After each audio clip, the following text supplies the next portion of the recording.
नमस्कार साथीहरु, तपाईलाई स्वागत छ आजको अर्को भिडियोमा। आजको हामी यस भिडियोमा कुरा गर्न गइरहेको छौं सुदूरपश्चिम प्रदेशको 5औं तहको एक्जाम हुन गइरहेको छ माघ 3 गते। त्यसैलाई ध्यानमा राख्दै अस्ति हामीले भूगोल अन्तर्गत रहेर केही क्वेशन हेर्यौं। आज भूगोल बाहेक अन्य टपिक्सहरु कभर गर्ने छौं यसै भिडियो अन्तर्गत। कृपया पूरा भिडियो हेरेर हामीलाई साथ दिनु होला र आफ्नो पढाइलाई पनि अब्बल बनाउनु होला।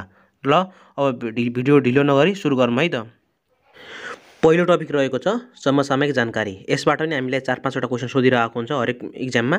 सो पहिलो टपिकको अन्तर्गत पहिलो क्वेशन रहेको छ सुदूरपश्चिम प्रदेशको पहिलो पूर्ण खोप सुनिश्चित घोषित जिल्ला कुन हो? क्वेशन फेरि एकपल्ट सुन्नुस्। सुदूरपश्चिम प्रदेशको पहिलो पूर्ण खोप सुनिश्चित घोषित जिल्ला कुन हो? अप्सनहरु रहेको छ ए डोटी, बी कैलाली, सी कञ्चनपुर र डी डडेलधुरा। साथीहरु यसको सही आन्सर गेस गर्नुस् त। यसको सही आन्सर रहेको छ हाम्रो अप्सन नम्बर ए मा रहेको डोटी जिल्ला। अनि यो चाहिँ अनि त्यसपछि विक्रमसम्म 2080 असार 4 मा जिल्लालाई पूर्ण खोप सुनिश्चितता तथा दिगोपना घोषणा गरिएको। कहिले भनेपछि 2080 असार 4 गते घोषणा गरिएको थियो। पहिलो खोप सुनिश्चित जिल्ला रहेको छ हाम्रो अप्सन नम्बर ए को रहेको डोटी। नेक्स्ट क्वेशन रहेको छ विश्व वन्यजन्तु कोष नेपालले प्रकृति संरक्षण पुरस्कार कसलाई प्रदान गर्यो? क्वेशन फेरि सुन्नुस्। विश्व वन्यजन्तु कोष नेपालले प्रकृति संरक्षण पुरस्कार कसलाई प्रदान गर्यो? अप्सन ए मा रहेको छ धनगढी उपमहानगरपालिका, अप्सन बी त्रिवेणी नगरपालिका, अप्सन सी बित्थडचिर गाउँपालिका र अप्सन डी चुरे गाउँपालिका। साथीहरु यसको सही आन्सर गेस गर्नुस् त। यसको सही आन्सर के हुन सक्छ? साथीहरु यसको सही आन्सर रहेको छ अप्सन नम्बर ए मा रहेको धनगढी उपमहानगरपालिका। अब कहिले प्रदान गर्यो भनेपछि विक्रमसम्म 2081 जेठमा प्रदान गरिएको थियो।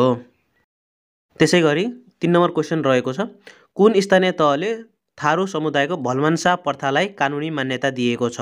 क्वेशन फेरि सुन्नुस्। कुन स्थानीय तहले थारू समुदायको भलमान्सा प्रथालाई कानुनी मान्यता दिएको छ?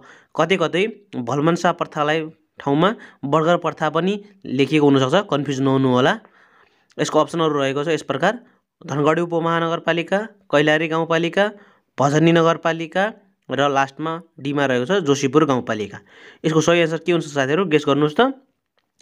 यस क्वेशनको सही आन्सर रहेको छ हाम्रो अप्सन नम्बर बी मा रहेको कैलाली गाउँपालिका जुन कैलाली जिल्लामा रहेको छ।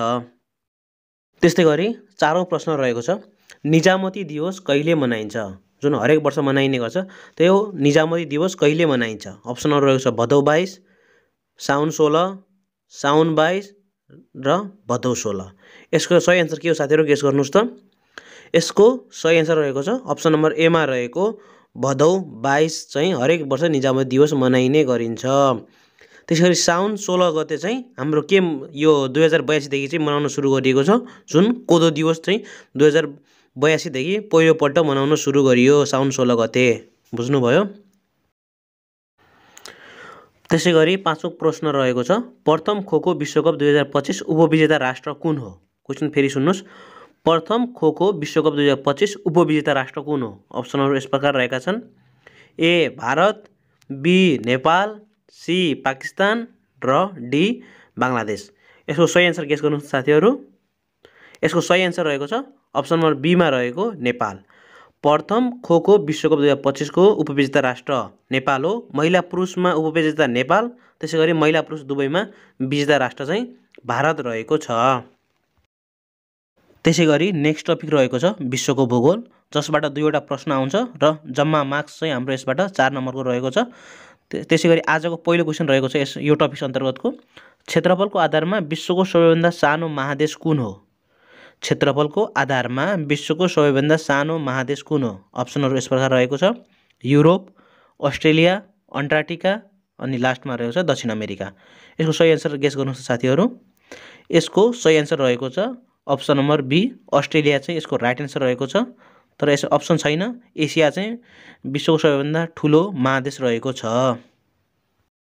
क्वेशन नम्बर 2 मा रहेको छ विश्वको सबैभन्दा ठूलो टापु अर्थात आइल्यान्ड कुन हो? क्वेशन फेरि एकपल्ट सुन्नुस् त।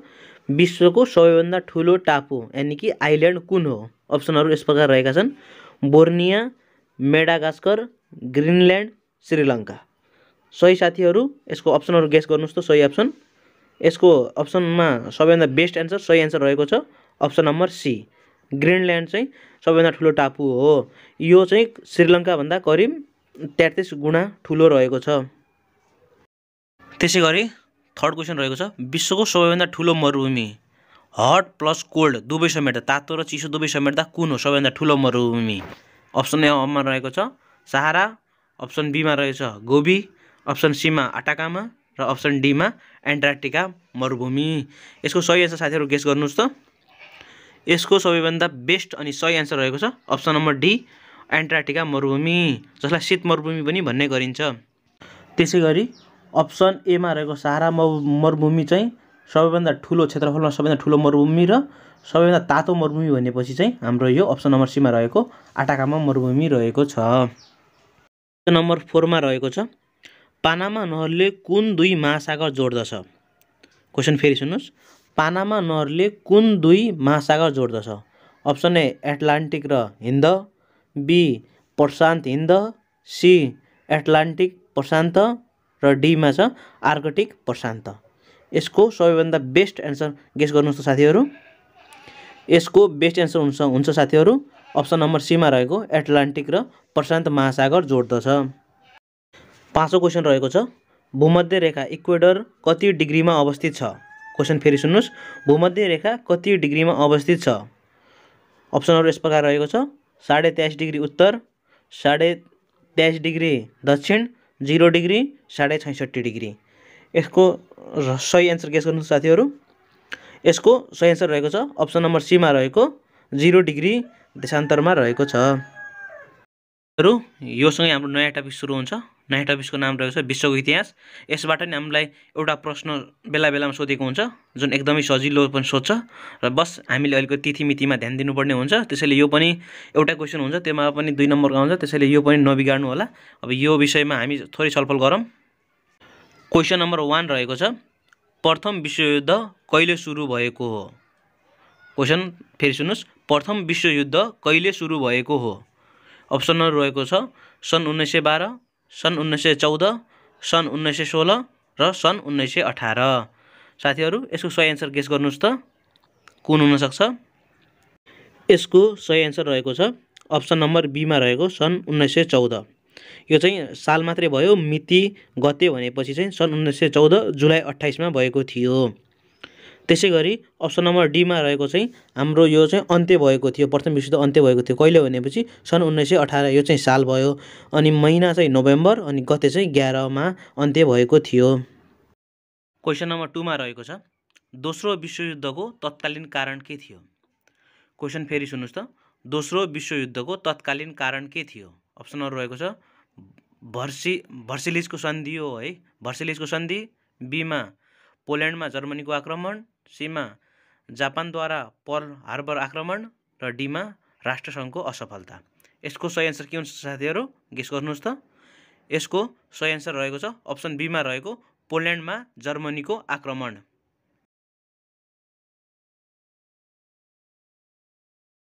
3 नम्बरमा रहेको छ प्रश्न फ्रान्सेली क्रान्ति कहिले सुरु भयो? अप्सनहरू रहेको छ सन् 1765, सन् 1776, सन् 1789, सन् 1799।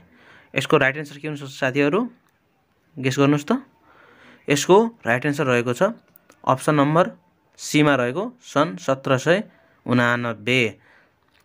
फ्रान्सेली राज्य रहेको छ औद्योगिक क्रान्ति सबैभन्दा पहिले कुन देशमा सुरु भयो? क्वेसन फेरि एकपल्ट सुन्नुहोस् त, औद्योगिक क्रान्ति सबैभन्दा पहिले कुन देशमा सुरु भयो? अप्सन रहेको छ फ्रान्स, जर्मनी, अमेरिका, बेलायत। साथीहरू यसको सही एन्सर गेस गर्नुहोस् त। यसको राइट एन्सर रहेको छ अप्सन नम्बर डीमा रहेको बेलायत। बेलायतको कपडाबाट औद्योगिक क्रान्ति सुरु भएको थियो।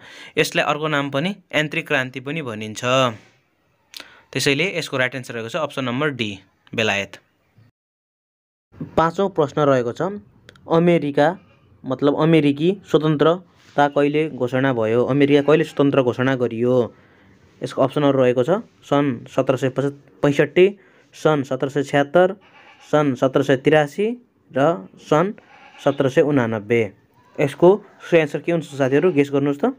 अमेरिका कहिले स्वतन्त्र भयो? ब्रिटिसको उपनिवेशबाट कहिले स्वतन्त्र भयो? साथीहरू गेस गर्नुहोस् त। यसको सही एन्सर रहेको छ यसको अप्सन रहेको छ सही अप्सन नम्बर बी सन् 1776। त्यसै गरी हाम्रो आजको नेक्स्ट टपिक्स रहेको छ विज्ञान तथा प्रविधि। योबाट पनि सोधिराखेको हुन्छ एक्जाममा। अब आजको विज्ञान तथा प्रविधिको पहिलो क्वेसन रहेको छ पानीको रासायनिक सूत्र के हो अथवा नाम के हो। क्वेसन फेरि सुन्नुहोस्, पानीको रासायनिक सूत्र के हो। अप्सनहरू यस प्रकार रहेको छ H2O, CO2, O2, H2O2। यसको राइट एन्सर के हो साथीहरू, गेस गर्नुहोस् त। यसको राइट एन्सर रहेको छ अप्सन नम्बर एमा रहेको H2O। 2 नम्बर क्वेसन रहेको छ जीपीएस प्रणालीको पूर्ण रूप के हो। क्वेसन फेरि सुन्नुहोस् त, जीपीएस को फुल फर्म के हो भन्न खोजिएको हो। जीपीएस को फुल फर्म के हो। अप्सन एमा रहेको छ ग्लोबल पोजिसन सिस्टम, बीमा जेनरल पोजिसन सिस्टम, सीमा ग्लोबल पोजिसनिङ सिस्टम र डीमा जियोग्राफिकल पोजिसन सिस्टम। साथीहरू यी चार मध्ये यसको सबैभन्दा उत्तम विकल्प के हो साथीहरू, गेस गर्नुहोस् त। यसको सबैभन्दा उत्तम विकल्प रहेको छ अप्सन नम्बर सीमा रहेको ग्लोबल पोजिसनिङ सिस्टम। त्यसै गरी थर्ड क्वेसन रहेको छ साइबर क्राइम भन्नाले के जनाउँछ। अप्सनहरू रहेको छ सडक अपराध, बीमा सामाजिक अपराध, सीमा कम्प्युटर वा इन्टरनेट प्रयोग गरी गरिने अपराध र डीमा आर्थिक अपराध मात्र। साथीहरू यसको सही एन्सर के हुनसक्छ, गेस गर्नुहोस् त। यसको सही एन्सर रहेको छ अप्सन नम्बर सीमा रहेको कम्प्युटर वा इन्टरनेट प्रयोग गरिने अपराधलाई साइबर क्राइम भनिन्छ। Option number C is the right answer. त्यसै गरी फोर्थ क्वेसन रहेको छ एक्सरे को खोज कसले गरेका हुन्। एक्सरे मेसिनको खोज कसले गरेका हुन्। अप्सन एमा रहेको छ मेडम क्युरी, रोन्टजन, ग्यालिलियो, बोहर। यसको अप्सनहरू गेस गर्नुहोस् त सही एन्सर। यसको अप्सन नम्बर मध्येमा सबैभन्दा सही एन्सर रहेको छ अप्सन नम्बर बीमा रहेको रोन्टजनले नै एक्सरे मेसिनको खोज गरेका हुन्। र नेक्स्ट फिफ्थ क्वेसन रहेको छ विद्युत बल्ब मतलब इलेक्ट्रिक बल्ब कसले विकास गरेका हुन्। क्वेसन फेरि सुन्नुहोस्, इलेक्ट्रिक बल्ब कसले विकास गरेका हुन्। अप्सनहरू रहेको छ Michael Faraday, James Watt, Thomas Alva Edison, Galileo Galilei. यसको सही एन्सर गेस गर्नुहोस् साथीहरू, विद्युत बल्ब कसले विकास गरेका हुन्। यसको सही मतलब राइट एन्सर रहेको छ अप्सन नम्बर सीमा रहेको थोमस एल्वा एडिसन।